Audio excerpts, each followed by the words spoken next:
Hello, I'm Grin Grimsly, and welcome to another episode of Op Shop Hauls. And we've gotten a pretty good haul this time, and it's all from the exact same op shop, which, whenever that happens, I kind of make the morbid joke that it means someone has probably either died or gotten married, and that's why all the good stuff ended up there at the same time. And while it is probably true, and a little bit morbid and a little bit sad that someone has probably died or even worse, gotten married, on the bright side, morbid aside, it has resulted in me getting Space Jam.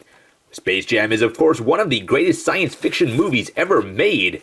It's essentially Who Framed Roger Rabbit but starring Bugs Bunny and Michael Jordan and set in space, and it has monsters, so what's not to love there?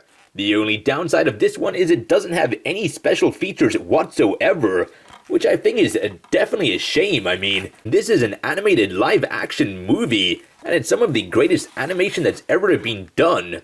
So there really should be a making of, maybe some animatics, definitely at the very least a director's commentary.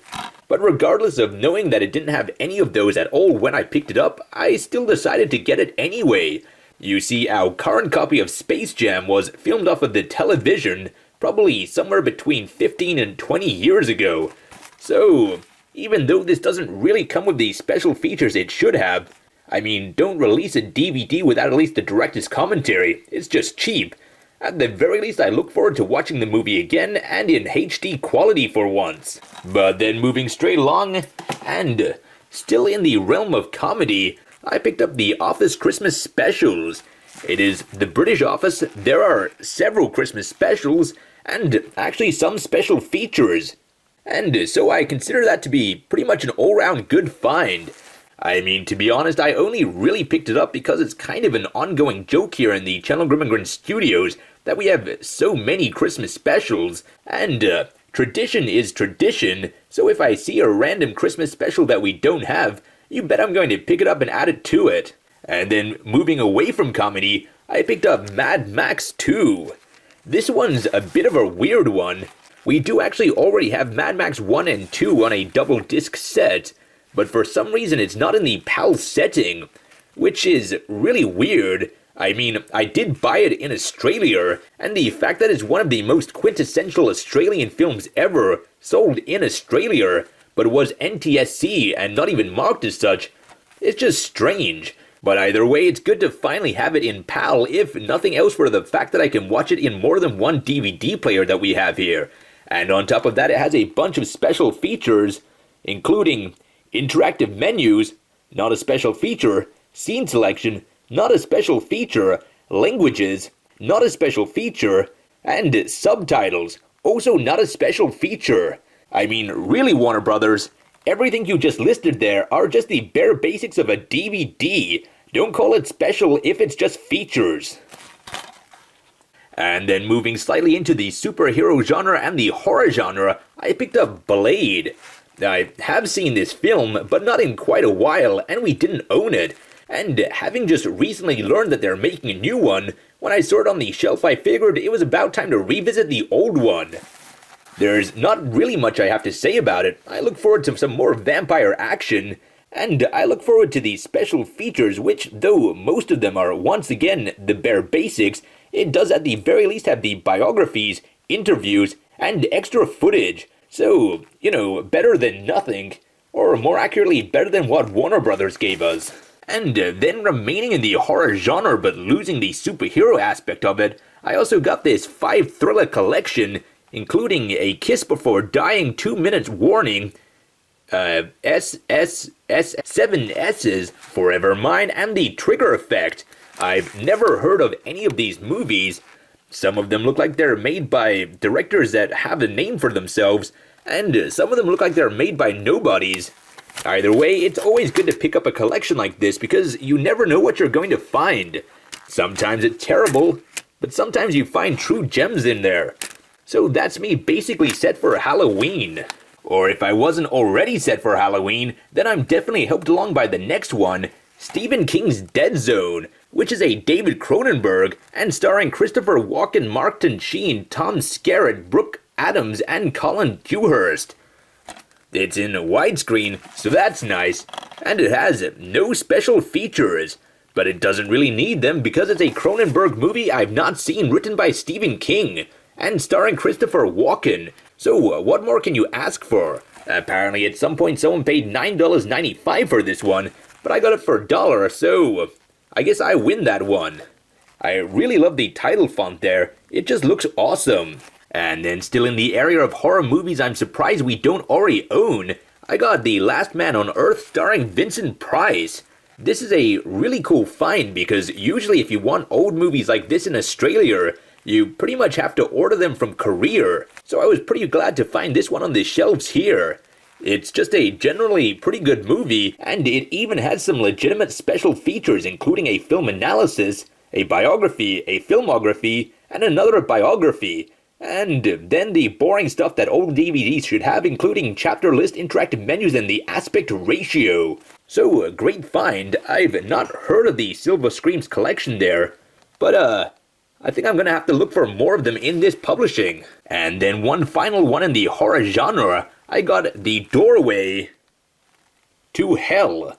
Bit of a weird spacing there. I feel like that should be up a little higher. Lots of gap. It looks like it was originally maybe owned by the library, so I'm not going to imagine it's going to be the highest quality of DVD here, maybe some scratches. But either way, I've not seen the movie before.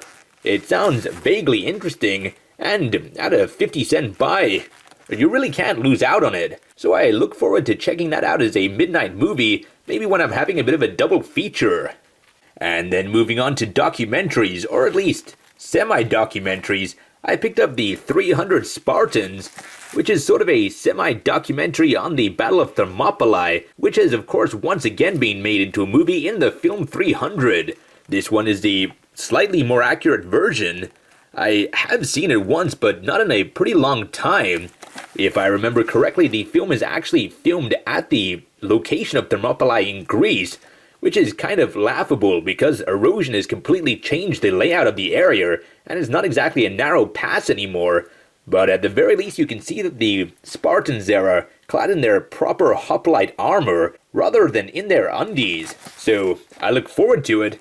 I mean, I enjoy lively epics, so what more can you ask for in that regard? And I enjoyed Herodotus' history, so whatever version brings it alive, 300, the 300 Spartans, or the original semi-historical text, I'll take any of them. And then moving straight away from death, doom, and gloom, I picked up Singing in the Rain starring Gene Kelly, because why not? It's a great thing to put on the background while you're working. And also High Society starring Frank Sinatra and Bing Crosby. I've never actually seen this one. I've seen it on stage before, but of course that wasn't Bing Crosby or Frank Sinatra, as they are both long dead. So I look forward to seeing the cinema version of it and see how it stacks up. And so with that, we've come to the end of this episode of OpShop Holes, though not to the end of this video, as we've got a new segment here, which I'm calling Collecting Crap with Grin Grimsly. I really enjoy collecting things and basically always have. I think Grimm's mentioned my Pokemon card collections before, but I'll collect basically anything. And at the moment, the local supermarket is running a publicity thing where they're giving away these little pencil toppers. I find pencil toppers to be entirely pointless. It makes writing hard because it throws off the balance of the actual pencil. But I mean, these things are kinda cute. They're little lions based on the Lion King movie that's out at the moment. And if you get enough of them, maybe they'll combine to make Voltron. And so, I've got a bunch of them here that I've not opened, and I'm going to open them in this video. That's right, folks. Channel Grim and Grin has now become an unboxing channel, so wait for those views to flow in. They're called Ushis, which is a stupid name for a stupid collectible, but I just love it. Lion King, in cinemas now. I remember back in my day, The Lion King was animated. Animation, for those of you who are too young to remember, was a sort of a moving pictures. And oh my god, it's a golden meerkat, I guess. Simone. See, I remember that. No doubt the gold ones are worth millions of dollars. They're worth their weight in gold, I guess. clearly gold is not that uncommon because I also got a golden bird. I don't really remember what the bird is called in The Lion King. It's not written anywhere on it. But, whatever.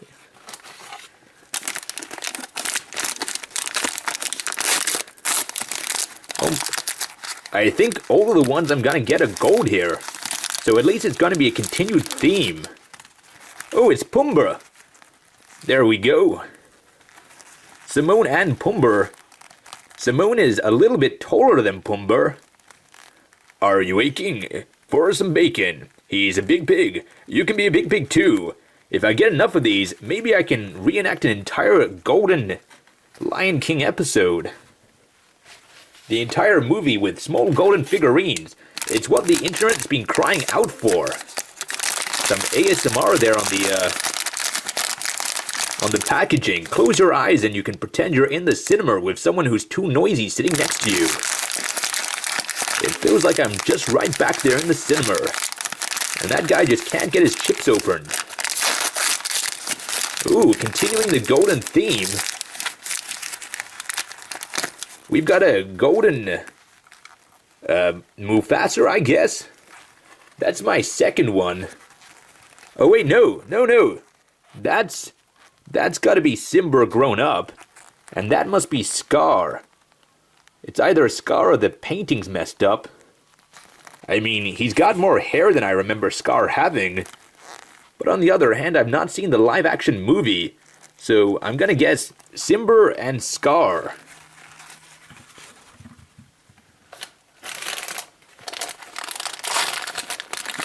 I opened it off of camera. Oh, we're still gold. And we have another golden Pumbaa.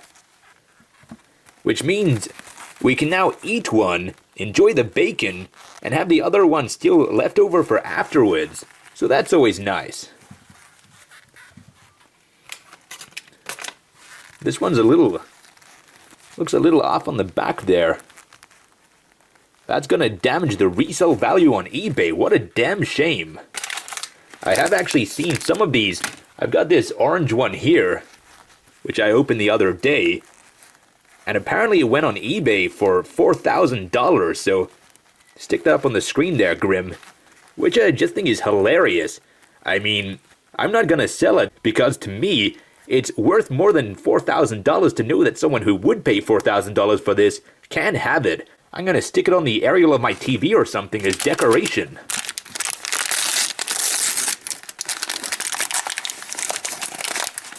This one's not gold. Oh, it's the non-gold version of the toucan, I guess. I think it's supposed to be the one that was played by Mr. Bean, Rowan Atkinson, but is less colorful in the new movie, I suppose.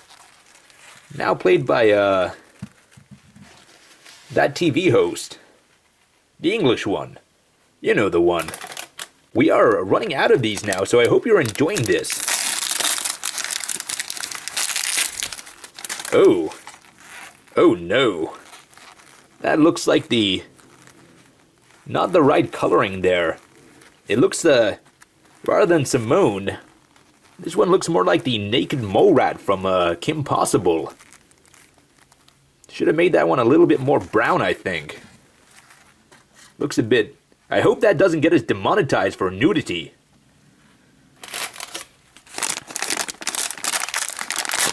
Oh, that was not a good rip. Oh, we've got another golden toucan. It looks like gold is the most common here, so I feel sorry for everyone who's been paying hundreds of dollars for them online.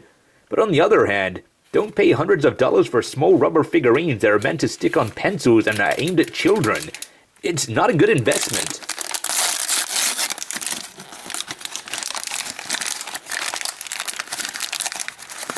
Oh, well that's got to be no, that's Scar. There we go. So that's Scar in not gold. And Scar in gold. It's more obviously Scar when you see how dark orange it is. Because Zara just looks like any lion. Still, he definitely looks less emancipated in this new movie, I guess. And he kind of looks a little too friendly, but that's okay. He only kills the main character's dad, so not that unfriendly.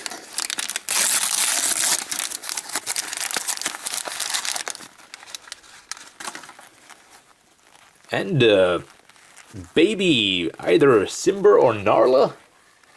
Let's see. I think that must be Narla, judging by the colored version. Because then I have this one, which I think must be Simba.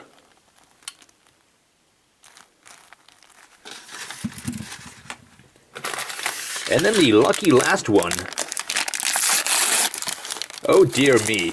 It's another naked mole rat. So there you have it. Is it enough to make me rich? Probably not. Is it enough to cover every aerial in the entire Channel Grim and Grin studio? Yeah, we're getting pretty close. Either way, it was fun to unwrap them. I enjoyed the momentary adrenaline boost in doing so. And I hope you derive some kind of secondary satisfaction by watching it. But with that finished, thanks for watching. I hope you enjoyed this episode of OpShop Holes and this little unpackaging thing at the end of it. If you were into it, maybe I'll do another one on the next one. I am Grin Grimsly, and I'll see you next time. You killed Mufasa. No. Run away, Simba. Run away. Oh. It's the bare necessities. Worry about your worries and your strife.